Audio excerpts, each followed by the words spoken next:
Halo, assalamualaikum sahabat berkebun. Video kali ini saya akan ngebahas dan sharing gimana caranya fermentasi si sekam mentah.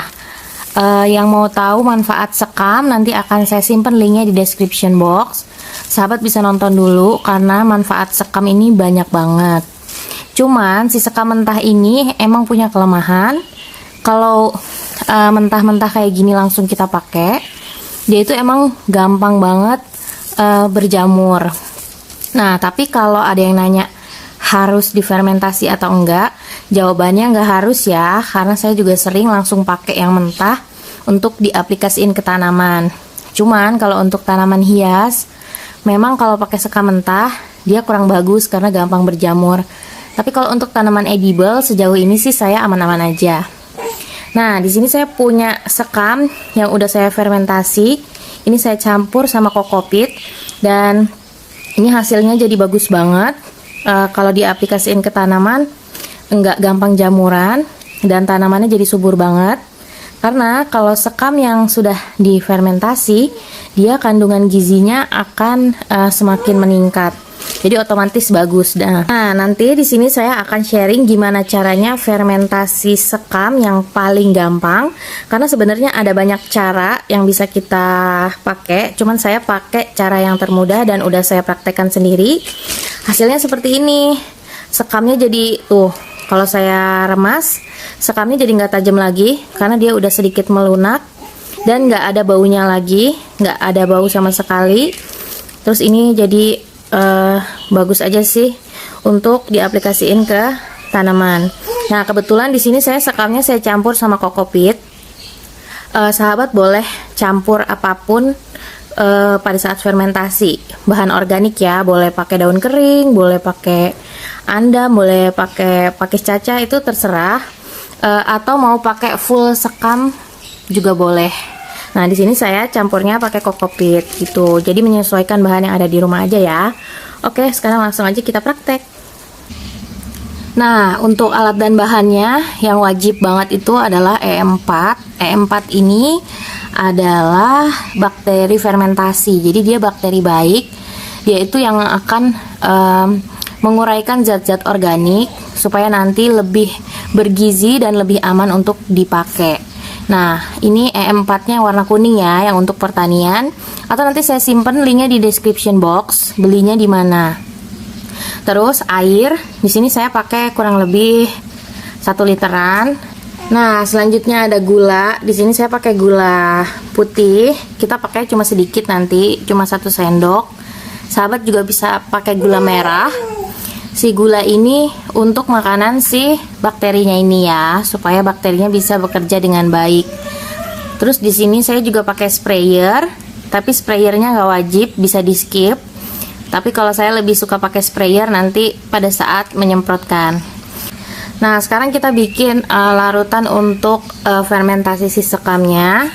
Di sini saya pakai 1 sendok makan gula, saya masukin ke air. Kurang lebih airnya 1 liter atau disesuaikan karena saya cuman dikira-kira aja.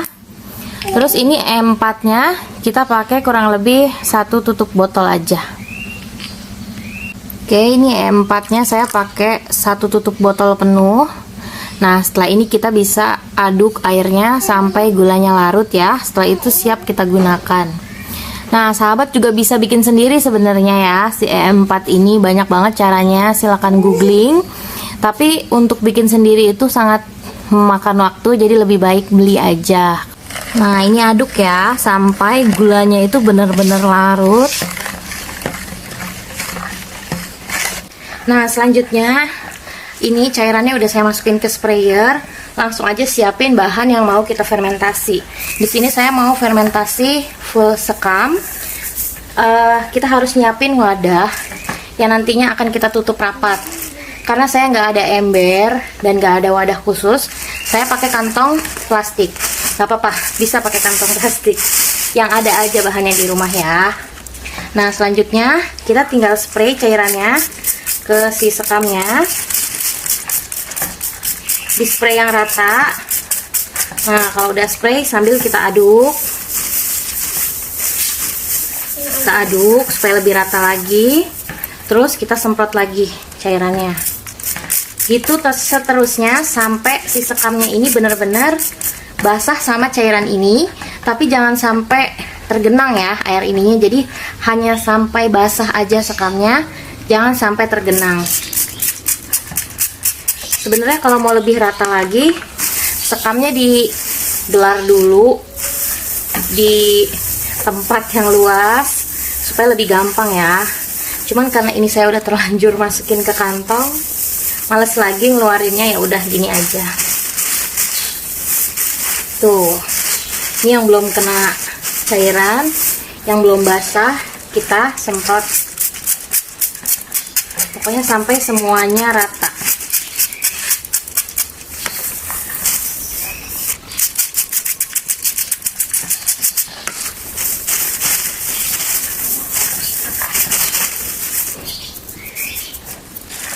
Nah, ini bisa dilihat ya, sekamnya udah basah rata. Nah, kalau udah basah rata semuanya nih, udah lembab, basah, kita tinggal tutup aja wadahnya, tutup rapat. Ini karena saya pakai plastik ya, jadi kita tutup plastiknya.